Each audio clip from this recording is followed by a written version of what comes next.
J'avoue qu'à ces mots, un frisson me parcourut l'échine. Une sorte de tremblement dans la voix du médecin montrait qu'il était lui-même profondément remué par ce qu'il nous avait dit. Holmes se pencha en avant tout excité, et son regard avait cet éclat dur et intense qui en jaillissait lorsqu'il était vivement intéressé. « Vous avez vu ça ? Aussi clairement que je vous vois. Et vous n'avez rien dit. À quoi bon ? Comment se fait-il que personne d'autre ne l'ait aperçu ? Les traces se trouvaient à quelques 20 mètres du corps et nul ne s'en est soucié. Je ne crois pas que je m'en serais soucié moi-même si je n'avais connu la légende. » Il y a beaucoup de chiens de berger sur la lande ? Évidemment. Mais ceci n'était pas un chien de berger. Vous dites qu'il était gros, Énorme. mais il ne s'est pas approché du corps. Non. Quelle sorte de nuit était-ce ?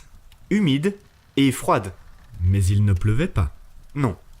À quoi ressemble l'allée ? Il y a 2 rangées de vieux ifs, mesurant 3,50 m de haut et impénétrables.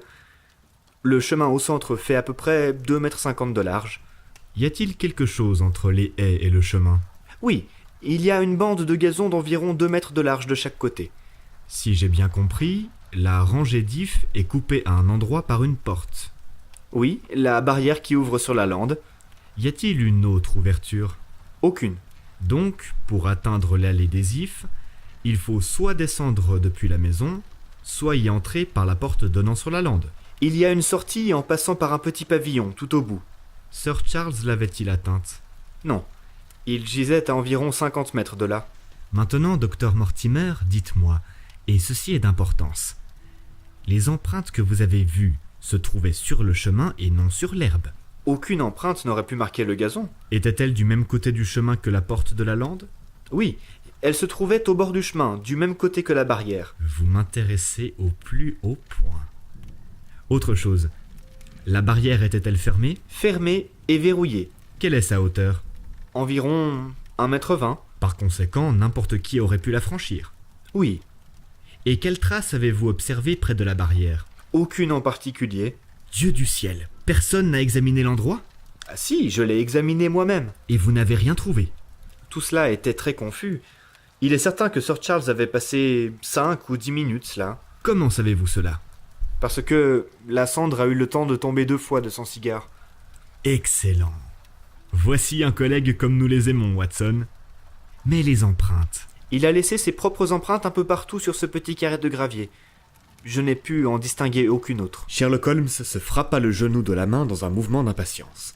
Si seulement j'avais été là ! S'écria-t-il. Il s'agit de toute évidence d'une affaire extraordinairement intéressante et qui présente des possibilités immenses à un expert scientifique. Cette page de gravillon sur laquelle j'aurais pu lire tant de choses a été depuis longtemps effacée par la pluie et ravagée par les galoches de paysans curieux. Oh, docteur Mortimer. Docteur Mortimer, quand on pense que vous ne m'avez pas appelé, vraiment, vous aurez à en répondre. Je ne pouvais pas vous faire venir, monsieur Holmes, sans dévoiler les faits à la face du monde, et je vous ai déjà donné les raisons pour lesquelles je ne souhaitais pas le faire. Et puis... Pourquoi hésitez-vous ? Il existe un domaine dans lequel le plus astucieux et le plus expérimenté des détectives se trouve impuissant. Vous voulez dire que cette chose est surnaturelle ? Je n'ai pas formellement dit cela. Non, mais vous le pensez de toute évidence. Depuis le drame, monsieur Holmes, sont parvenus à mes oreilles plusieurs incidents qui sont difficiles à concilier avec l'ordre établi de la nature. Par exemple ? J'ai découvert qu'avant que ne survienne ce terrible événement, plusieurs personnes avaient vu sur la lande une créature qui correspond à ce démon des Baskerville, et qui ne saurait être aucun animal connu de la science. Elles ont toutes déclaré qu'il s'agissait d'une créature immense, lumineuse, fantomatique, spectrale. Et j'ai interrogé chacun de ces témoins, dont l'un est un paysan borné, un autre un maréchal ferrant, et le troisième un fermier de la lande, et tous 3 ont raconté la même terrible histoire d'apparition correspondant exactement au chien diabolique de la légende. Je vous assure que la terreur règne dans ce district, et que peu d'hommes se risqueraient à traverser la lande de nuit. Et vous, homme de science confirmé, vous croyez que c'est surnaturel ? Je ne sais que croire. Holmes haussa les épaules. J'ai jusqu'à ce jour limité mes enquêtes à ce monde, Dit-il. D'une manière modeste, j'ai combattu le mal, mais m'attaquer au père du mal en personne serait peut-être une tâche trop ambitieuse. Cependant, il vous faut bien admettre que l'empreinte est bien matérielle. Le chien de la légende est assez matériel pour déchirer la gorge d'un homme, Et pourtant, il était également diabolique. Je vois que vous êtes désormais franchement dans le camp des partisans du surnaturel. Mais dites-moi, docteur Mortimer, si vous défendez ce point de vue, pourquoi avez-vous pris la peine de venir me consulter? Vous me dites tout à la fois qu'il est inutile d'enquêter sur la mort de Sir Charles et que vous désirez que je le fasse. Je n'ai pas dit que je désirais que vous le fassiez. Alors, comment puis-je vous aider? En me conseillant sur ma conduite à tenir avec Sir Henry Baskerville, qui arrive à la gare de Waterloo, Le docteur Mortimer regarda sa montre. dans exactement 1h15. C'est l'héritier? Oui. À la mort de Sir Charles, nous nous sommes mis à la recherche de ce jeune monsieur, et nous avons découvert qu'il avait été cultivateur au Canada. D'après les renseignements qui nous sont parvenus, c'est un homme remarquable sous tout rapport. Ce n'est plus là le médecin qui parle, mais l'exécuteur testamentaire de Sir Charles. Il n'y a pas d'autres prétendants, je suppose? Aucun. Le seul autre parent dont nous ayons pu retrouver la trace était Roger Baskerville, le plus jeune des 3 frères dont ce pauvre Sir Charles était l'aîné. Le deuxième frère, qui mourut jeune, est le père de ce garçon, Henry. Le troisième, Roger, était le mouton noir de la famille. Il était de la race de ces Baskerville autoritaires, et était le portrait même, m'a-t-on dit, du vieil Hugo. Il se rendit indésirable en Angleterre et s'enfuit en Amérique centrale où il mourut de la fièvre jaune en 1876. Henry est le dernier des Baskerville. Dans 1h05, je le retrouverai à la gare de Waterloo. J'ai reçu un câble me disant qu'il était arrivé à Southampton ce matin. Et maintenant, monsieur Holmes, comment me conseillez-vous d'agir avec lui? Pourquoi n'irait-il pas dans la maison de ses ancêtres? Cela semblerait naturel, n'est-ce pas? Et pourtant, vous devez prendre en considération le fait que tous les Baskerville qui s'y rendent connaissent un destin tragique. J'ai le net sentiment que si Sir Charles avait pu me parler avant de mourir, il m'aurait prévenu du danger qu'il y avait à conduire le dernier de cette vieille lignée et l'héritier d'une grande fortune dans cet endroit funeste. Et cependant, on ne peut nier que la prospérité de toute cette pauvre et triste contrée dépend de sa présence. Toute l'œuvre accomplie par Sir Charles partira en fumée si personne ne réside au manoir. Je crains d'être trop influencé par mon propre intérêt dans l'affaire, qui est évident, et c'est pourquoi je viens vous présenter le problème et solliciter votre avis. Holmes réfléchit un court instant, Traduit en des termes simples, le problème est le suivant. dit-il. Selon vous, une force diabolique fait de Dartmoor une demeure dangereuse pour un Baskerville. C'est bien là votre opinion. Je peux au moins aller jusqu'à dire qu'il existe quelques indices pouvant affirmer que c'est le cas. Certainement. Mais bien évidemment, si votre explication surnaturelle se révélait exacte, elle pourrait agir contre le jeune homme à Londres tout autant que dans le Devonshire. Un démon dont les pouvoirs ne s'étendraient pas au-delà des limites d'une paroisse serait bien trop inconcevable. Vous présentez la chose avec plus de désinvolture, monsieur Holmes, que vous ne le feriez si vous aviez été en contact direct avec ces choses-là. Selon vous, donc, si je comprends bien, le jeune homme serait tout autant en sécurité dans le Devonshire qu'à Londres. Il arrive dans 50 minutes. Que recommanderiez-vous? Je vous conseille, monsieur, de prendre un fiacre, de reprendre votre épagnole qui gratte à ma porte d'entrée et de vous rendre à Waterloo pour y rencontrer Sir Henry Baskerville. Et ensuite? Et ensuite, vous ne lui direz rien du tout jusqu'à ce que je me sois fait une opinion sur l'affaire. Combien de temps cela vous prendra-t-il pour vous faire une opinion? 24 heures. Demain à 10h, docteur Mortimer, je vous serai très obligé de bien vouloir venir me trouver ici, et il me serait utile pour établir mes plans pour le futur que vous soyez accompagné de Sir Henry Baskerville. Je le ferai, monsieur Holmes. Il griffonna le rendez-vous sur la manchette de sa chemise et s'en alla précipitamment, avec son allure étrange, tout à la fois très observateur et l'air distrait. Holmes l'arrêta en haut des marches. Encore une question, docteur Mortimer. Vous dites qu'avant la mort de Sir Charles Baskerville, plusieurs personnes ont vu l'apparition sur la lande. Ils sont 3 à l'avoir vu. D'autres l'ont-ils vu après? Je n'en ai pas entendu parler. Merci. Bonne journée. Holmes retourna s'asseoir avec cet air tranquille de satisfaction intérieure qui indiquait qu'il se trouvait face à une tâche tout à fait plaisante. Vous sortez, Watson? À moins que je puisse vous être utile. Non, mon cher ami, c'est au moment d'agir que je sollicite votre aide. Mais tout ceci est splendide, véritablement unique à certains égards. Quand vous passerez devant chez Bradley, pouvez-vous lui faire demander de me faire parvenir une livre du tabac le plus corsé? Merci. Il vaudrait mieux que vous vous absteniez de revenir avant ce soir. Je serai alors très heureux de comparer nos impressions, sur ce problème qui nous a été soumis ce matin, qui est du plus haut intérêt. Je savais que l'isolement et la solitude étaient hautement nécessaires à mon ami dans ces heures d'intense concentration durant lesquelles il soupesait chaque parcelle d'indices, élaborait des théories alternatives, les comparait les unes aux autres et décidait lesquelles étaient essentielles et lesquelles étaient négligeables. Je passai donc la journée à mon club et ne revins pas à Baker Street avant le soir. Il était près de 9 heures lorsque je me retrouvai à nouveau dans notre salon. Ma première impression en ouvrant la porte fut qu'un incendie s'était déclaré, car la pièce était si enfumée que la lueur de la lampe posée sur la table en était estompée. Quand j'entrai, cependant, mes craintes furent apaisées. Les vapeurs acres d'un tabac fort me saisirent à la gorge et me firent tousser. À travers le brouillard, j'aperçus Holmes, lové dans un fauteuil avec sa pipe en terre noire entre les lèvres. « Vous avez attrapé froid, Watson ?» Non, c'est à cause de cette atmosphère empoisonnée. Je suppose qu'elle est un peu épaisse, en effet, maintenant que vous le mentionnez. Épaisse, c'est intenable. Ouvrez la fenêtre dans ce cas. Vous avez passé toute la journée à votre club, à ce que je vois. Mon cher Holmes. Ai-je raison ? Tout à fait, mais comment ? Il se mit à rire devant mon expression interloquée. Il y a chez vous quelque chose de délicieusement rafraîchissant, Watson, qui fait que c'est un plaisir d'exercer à vos dépens la moindre des petites facultés que je possède. Un gentleman sort par une journée pluvieuse et boueuse. Il revient le soir, impeccable, sans une tache, son chapeau et ses souliers toujours brillants. Il est resté immobile toute la journée par conséquent. C'est un homme qui n'a pas d'amis intimes. Où donc a-t-il pu aller ? N'est-ce pas évident ? En effet, c'est assez évident. Le monde est plein de choses évidentes que personne ne remarque jamais. Où pensez-vous que je sois allé ? Vous non plus, vous n'avez pas bougé ? Au contraire. Je suis allé dans le Devonshire. Mentalement. Exactement. Mon corps est demeuré dans ce fauteuil, et il a, je suis au regret de le constater, consommé en mon absence 2 grands pots de café et une quantité incroyable de tabac. Après votre départ, j'ai envoyé chercher chez Stanford la carte d'état-major de cette partie de la lande, et mon esprit a erré là-dessus toute la journée. Je me félicite d'avoir réussi à m'y orienter. Une carte à grande échelle, je suppose ? Très grande. Il en déploya une partie sur ses genoux.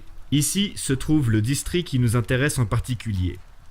Le manoir des Baskerville se trouve là, au centre. Avec un bois qui l'entoure ? Exactement. Je suppose que l'allée des Ifs, bien qu'elle ne soit pas indiquée sous ce nom, s'étend le long de cette ligne. Et la lande, comme vous pouvez le deviner, se trouve sur la droite.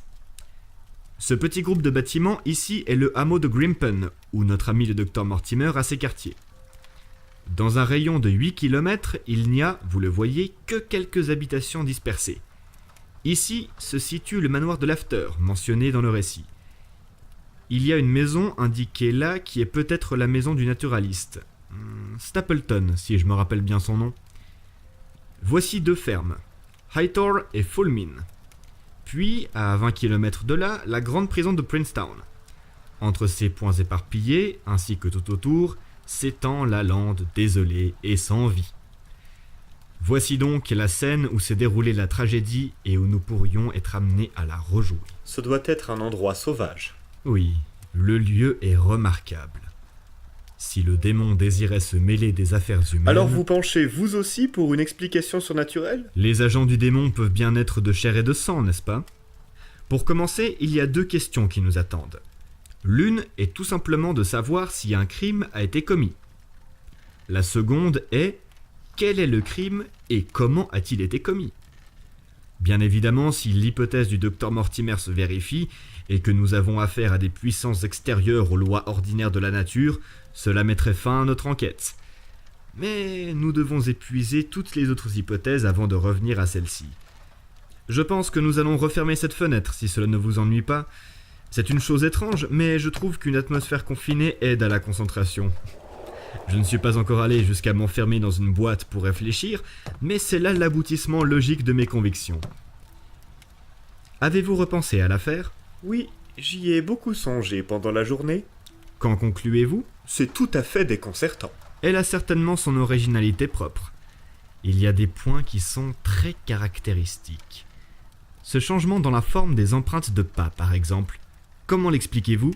Mortimer dit que l'homme a marché sur la pointe des pieds sur cette portion de l'allée. Il n'aura fait que répéter ce qu'un idiot a dit lors de l'enquête. Qu'est-ce donc alors? Il courait, Watson. Il courait désespérément. Il courait pour avoir la vie sauve. Il a couru jusqu'à ce que son cœur le lâche et qu'il tombe face contre terre. Il courait? Pour fuir quoi? C'est là que se situe notre problème. Certains indices laissent à penser que l'homme était fou d'épouvante avant même de se mettre à courir. Comment pouvez-vous affirmer cela? Je suppose que la cause de sa peur provenait de la lande. Si c'est le cas, et cela semble plus que probable, seul un homme ayant perdu l'esprit aurait couru dans la direction opposée à la maison au lieu de se diriger vers elle. Si le témoignage du bohémien peut être pris en considération, il a couru en appelant à l'aide dans une direction où elle était la moins probable. Et puis, d'autre part, qui attendait-il cette nuit-là dans l'allée des Ifs plutôt que dans sa propre maison? Vous pensez qu'il attendait quelqu'un? L'homme était âgé et impotent. Nous pouvons concevoir qu'il effectuait sa promenade nocturne, mais le sol était détrempé et la nuit peu clémente. Est-il normal qu'il soit resté là 5 à 10 minutes, alors que le docteur Mortimer, avec plus de sens pratique que je ne lui en aurais accordé, l'a déduit de la cendre de cigare? Mais il sortait tous les soirs. Je pense qu'il est peu probable qu'il attendait chaque soir à la porte donnant sur la lande. Au contraire, les témoignages indiquent qu'il évitait la lande. Ce soir-là, il attendait à cet endroit. C'était la veille de son départ pour Londres. L'histoire prend forme, Watson. Elle devient cohérente. Puis-je vous demander de me passer mon violon, et nous reporterons toute autre réflexion sur cette affaire jusqu'à ce que nous ayons le privilège de rencontrer demain matin le docteur Mortimer et Sir Henry Baskerville.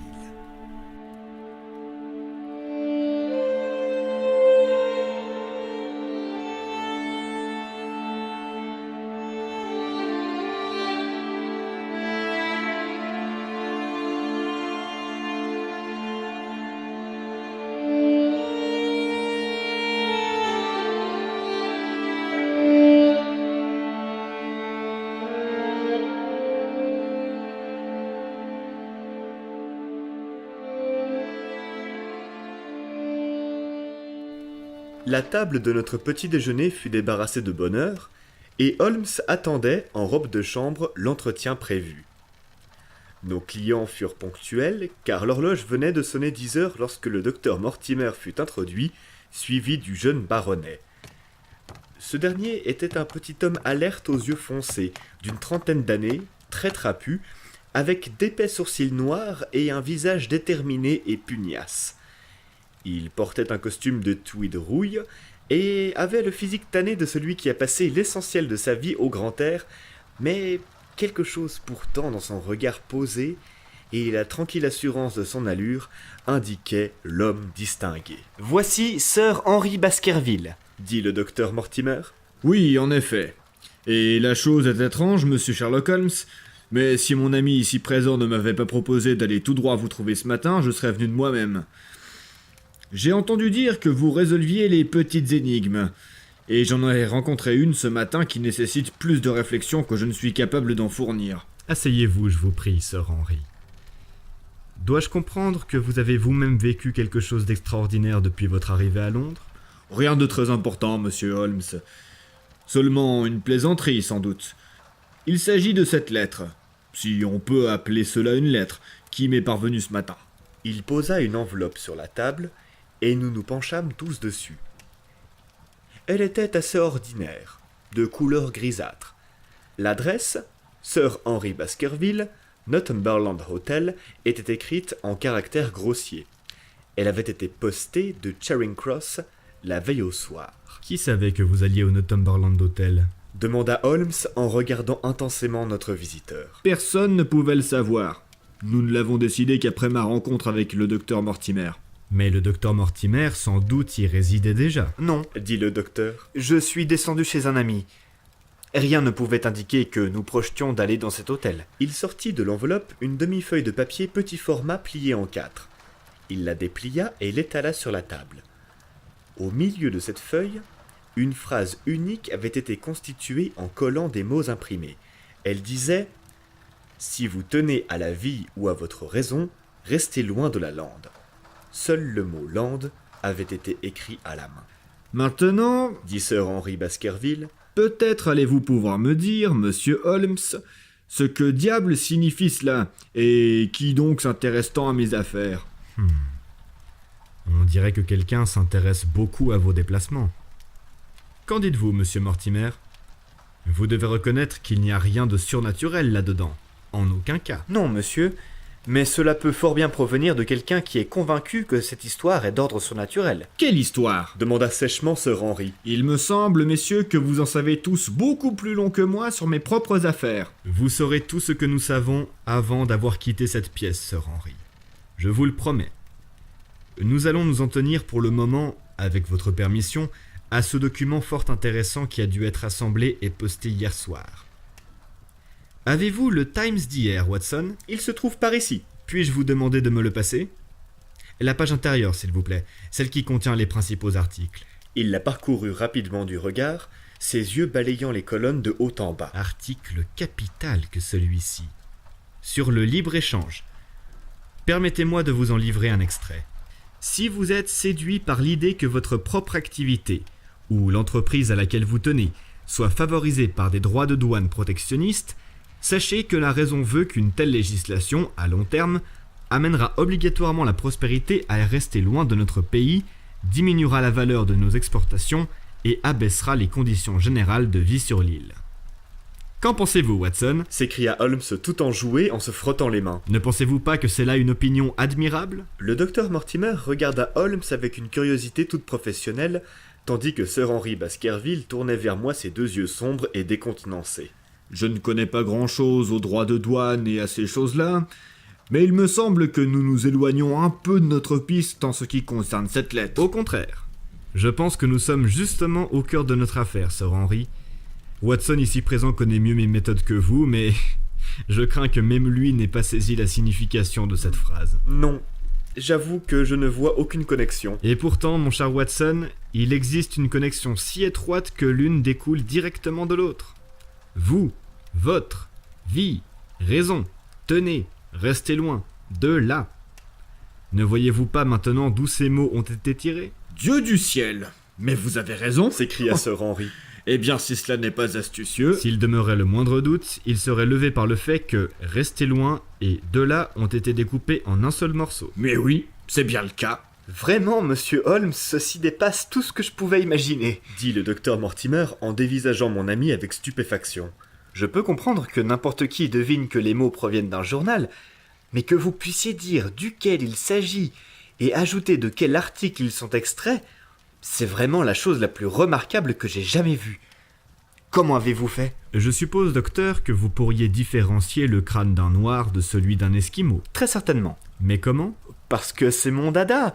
Les différences sont évidentes. Les arcades sourcilières, l'angle facial, la courbe maxillaire... Eh bien, ceci est mon dada à moi.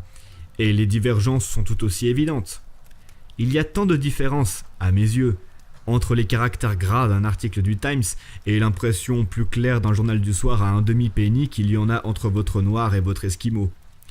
Le repérage des caractères d'imprimerie est l'une des branches les plus élémentaires du savoir d'un expert en crime, bien que j'avoue avoir un jour confondu, lorsque j'étais très jeune, le Leeds Mercury avec le Western Morning News. Mais un article de tête du Times est tout à fait particulier, et ces mots ne peuvent provenir d'ailleurs. Comme cela s'est produit hier, la probabilité était forte que nous trouvions les mots dans l'édition de la veille. Si je vous suis bien donc, monsieur Holmes, Dit Sir Henry Baskerville. quelqu'un a découpé ce message avec des ciseaux. Des ciseaux à ongles. Dit Holmes. Vous observerez que ce sont des ciseaux très courts, car la personne qui a découpé a dû s'y reprendre à 2 fois pour couper, vous tenez. C'est cela. Quelqu'un donc a découpé le message avec une paire de ciseaux très courts, l'a collé avec de la glu, Avec de la gomme arabique. Dit Holmes. avec de la gomme sur du papier. Mais j'aimerais savoir pourquoi le mot land a été écrit à la main. Parce qu'il n'a pas pu le trouver imprimé. Les autres mots sont tous très courants et pouvaient se trouver dans n'importe quelle édition, mais land était moins commun. Oui, bien sûr. Ceci explique cela. Vous voyez quelque chose d'autre dans ce message, monsieur Holmes? Il y a 1 ou 2 indices, et pourtant on a pris la plus grande peine pour tous les effacer.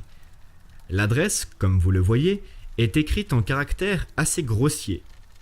Le Times est un journal qu'on trouve rarement entre toutes les mains, mais plutôt entre celles de personnes ayant reçu une certaine éducation.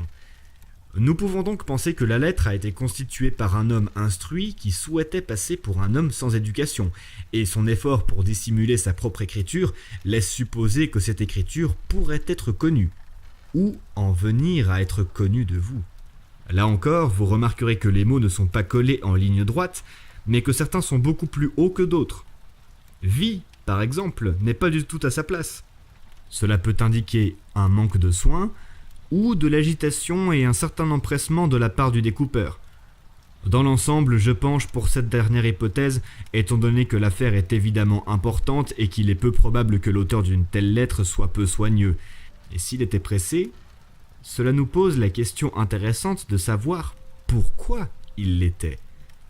Sachant que toute lettre postée tôt ce matin serait parvenue à Sir Henry avant qu'il ne quitte son hôtel. L'auteur craignait-il d'être interrompu ? Et par qui ? Nous en arrivons là plutôt au jeu des devinettes, dit le docteur Mortimer. Dites plutôt que nous en arrivons à évaluer les probabilités et à choisir la plus plausible. C'est une manière scientifique de se servir de son imagination, mais nous avons toujours quelques bases concrètes sur lesquelles démarrer nos suppositions. Maintenant, vous appellerez peut-être cela une devinette, mais je suis plus que certain que l'adresse a été écrite dans un hôtel. Comment diable pouvez-vous affirmer cela ? Si vous l'examinez avec attention, vous verrez que la plume et l'encre ont toutes deux donné du souci à celui qui l'a écrite. La plume a bavé 2 fois sur un même mot et s'est vidée 3 fois sur une très courte adresse, ce qui montre qu'il y avait très peu d'encre dans la bouteille. Or, je pense qu'une plume ou un encrier appartenant à un particulier est rarement dans cet état, et la combinaison des deux doit être très inhabituelle. Mais vous connaissez le genre d'encre ou de plume que l'on trouve dans les hôtels, et il est peu fréquent d'obtenir mieux.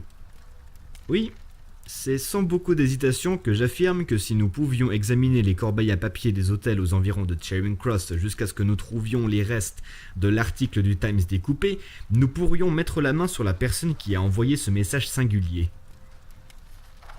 Oh, qu'est-ce que cela ? Il examinait avec attention le papier ministre sur lequel les mots étaient collés en le tenant à seulement quelques centimètres de ses yeux. Eh bien ? Rien. Dit-il en le laissant tomber. C'est une demi-feuille de papier vierge sans même de filigrane. Je pense que nous avons tiré de cette curieuse lettre tout ce que nous pouvions. Et maintenant, Sir Henry, y a-t-il autre chose d'intéressant qui vous soit arrivé depuis que vous êtes à Londres ? Eh bien non, monsieur Holmes, je ne crois pas. Vous n'avez pas remarqué quelqu'un qui vous suivait ou vous surveillait ? J'ai l'impression de me retrouver au beau milieu d'un roman à 3 sous. Pourquoi donc, par le ciel, quelqu'un voudrait-il me suivre ou me surveiller ? Nous y arrivons. Vous n'avez rien d'autre à nous raconter avant que nous approfondissions la question ? Oh, disons que cela dépend de ce que vous considérez comme digne d'être rapporté. Je pense que tout ce qui sort de la routine de la vie quotidienne est tout à fait digne d'intérêt. Sir Henry sourit. Je ne connais pas encore bien la vie ici en Angleterre, car j'ai passé presque toute mon existence aux États-Unis et au Canada. J'espère que perdre une de ces chaussures ne fait pas partie de la routine de la vie quotidienne par ici. Vous avez perdu l'une de vos chaussures ? Mon cher ami, S'écria le docteur Mortimer. elle n'est qu'égarée. Vous la trouverez lorsque vous retournerez à l'hôtel. À quoi cela sert-il d'ennuyer monsieur Holmes avec des broutilles de ce genre ? Mais il m'a demandé de lui dire tout ce qui sortait de la routine. Exactement. Dit Holmes. Aussi insignifiant l'incident paraît-il. Vous dites que vous avez perdu une de vos chaussures. Eh bien... ou égaré, en tout cas. Je les ai posées toutes 2 devant ma porte hier soir, et il n'y en avait plus qu'une ce matin. Je n'ai rien pu obtenir du gars qui les nettoie. Le pire de tout, c'est que je les ai achetées seulement hier soir dans le Strand, et que je ne les ai jamais portées. Si vous ne les aviez jamais portées, pourquoi les avoir mises devant votre porte pour les faire nettoyer ? Ce sont des chaussures marron clair qui n'avaient jamais été cirées. Voilà pourquoi je les ai mises devant ma porte. Dois-je comprendre que sitôt arrivé à Londres hier, vous êtes sorti acheter une paire de souliers ? Oh, j'ai effectué une grande quantité d'achats. Le docteur Mortimer ici présent m'accompagnait. Vous savez, si je dois devenir un notable là-bas, il faut que je mette les formes. Et peut-être que je devienne moins négligent que je ne l'étais dans l'Ouest. Entre autres choses, j'ai acheté ces chaussures beige. Elles m'ont coûté 6 $, et je m'en suis fait voler une avant même de les avoir enfilées. Voici à première vue quelque chose de particulièrement inutile à voler. dit Sherlock Holmes. J'avoue que je partage l'opinion du docteur Mortimer sur le fait qu'elle ne sera pas longue à retrouver. Et maintenant, messieurs, Dit le baronnet avec assurance. j'ai l'impression d'en avoir assez dit sur le peu de choses que je sais. Il est temps que vous teniez votre promesse et me donniez un compte-rendu exhaustif de ce qui nous attend.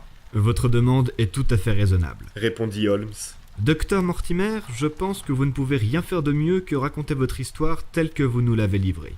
Ainsi encouragé, notre ami l'homme de science tira ses documents de sa poche et exposa toute l'affaire comme il l'avait fait le matin précédent. Sir Henry Baskerville écouta avec la plus grande attention, en poussant parfois une exclamation de surprise. Eh bien, on dirait que j'ai un héritage avec une vengeance. Dit-il lorsque le long récit fut achevé. J'ai bien évidemment entendu parler du chien depuis ma plus tendre enfance. C'est l'histoire favorite de la famille, bien que je n'ai jamais songé à la prendre au sérieux auparavant. Mais quant à la mort de mon oncle, ma foi, tout est confus dans mon esprit et je n'arrive pas encore à la tirer au clair. Vous ne semblez pas encore véritablement sûr de savoir si c'est une affaire qui concerne la police ou un homme d'église. Tout à fait. Et maintenant, il y a l'histoire de la lettre qui m'a été adressée à l'hôtel. Je suppose que tout cela a quelque chose à y voir. Il semble que cela montre que quelqu'un en sait plus que nous sur ce qui se passe sur la lande. Dit le docteur Mortimer. Et également Dit Holmes. que quelqu'un n'est pas mal intentionné envers vous, puisqu'il vous prévient d'un danger. Ou alors il se peut qu'ils souhaitent m'éloigner en me faisant peur pour servir leur dessein. Oui, évidemment, c'est possible aussi.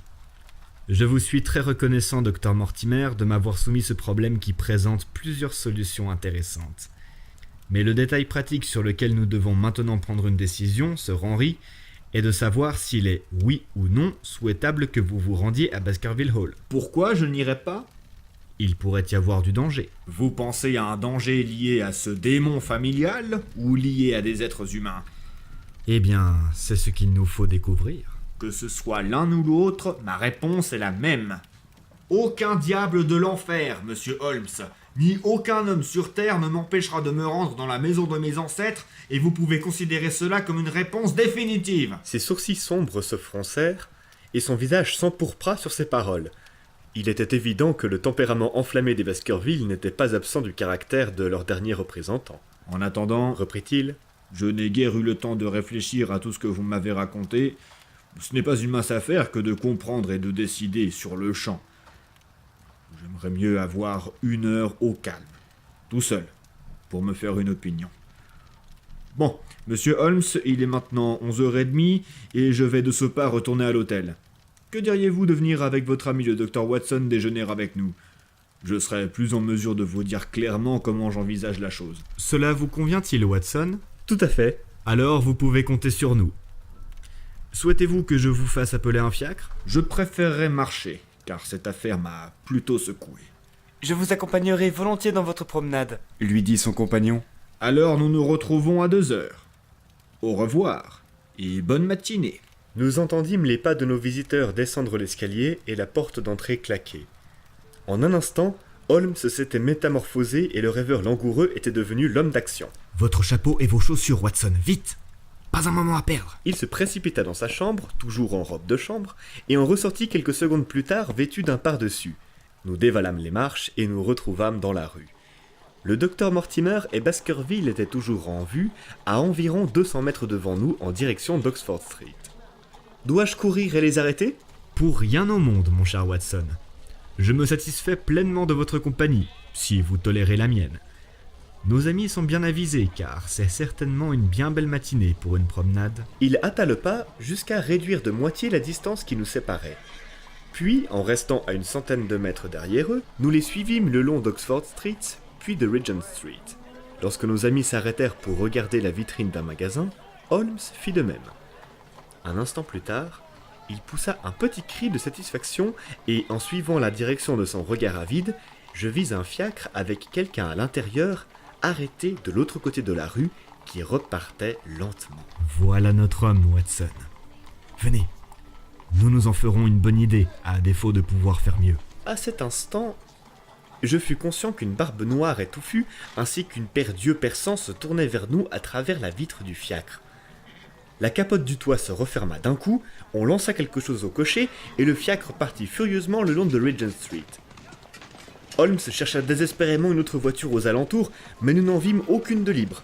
Il se lança alors dans une poursuite effrénée à travers le flux du trafic, mais le démarrage avait été trop rapide et le fiacre était déjà hors de vue. Et voilà. Dit Holmes avec amertume en émergeant, chancelant et blanc de rage du flot des véhicules. A-t-on jamais vu pareille malchance et aussi mauvaise organisation? Watson, si vous êtes honnête, vous rapporterez également cela en contrepoint de mes succès. Qui était cet homme? Je n'en ai aucune idée. Un espion? D'après ce qu'on nous a raconté, il est évident que Baskerville a été suivi comme son ombre par quelqu'un depuis qu'il est en ville. Sinon, comment aurait-on pu savoir qu'il avait choisi le Northumberland Hotel? Si on l'a suivi le premier jour, je me suis dit qu'on le suivrait également le deuxième. Vous avez peut-être remarqué que, par 2 fois, je suis allé à la fenêtre pendant que le docteur Mortimer nous lisait sa légende. Oui, je m'en souviens. Je regardais dehors en espérant voir quelqu'un flâner dans la rue, mais je n'ai vu personne. Nous avons affaire à un homme intelligent, Watson. Cette affaire va très loin.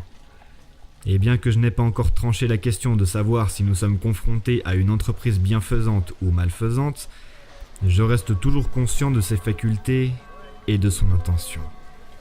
Lorsque nos amis sont partis, je les ai immédiatement suivis dans l'espoir de repérer leur escorte invisible. Il est si malin qu'il a considéré plus sûr de prendre un fiacre que de marcher.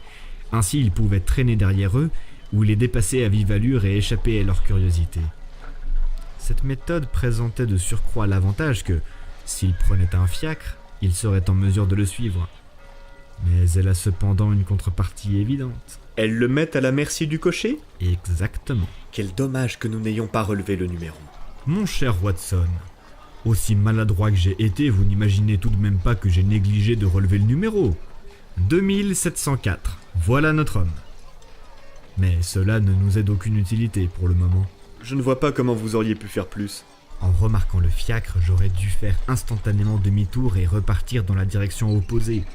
J'aurais pu alors à ma guise héler un autre fiacre et suivre le premier à distance respectable.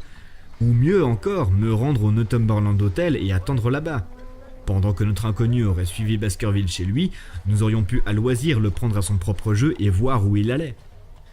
Mais là, du fait de notre trop grand empressement, dont notre adversaire a tiré parti avec une énergie et une célérité extraordinaires, nous nous sommes trahis et nous avons perdu notre homme. Nous avions flâné le long de Regent Street tout en conversant, et le docteur Mortimer ainsi que son compagnon avaient depuis longtemps disparu devant nous.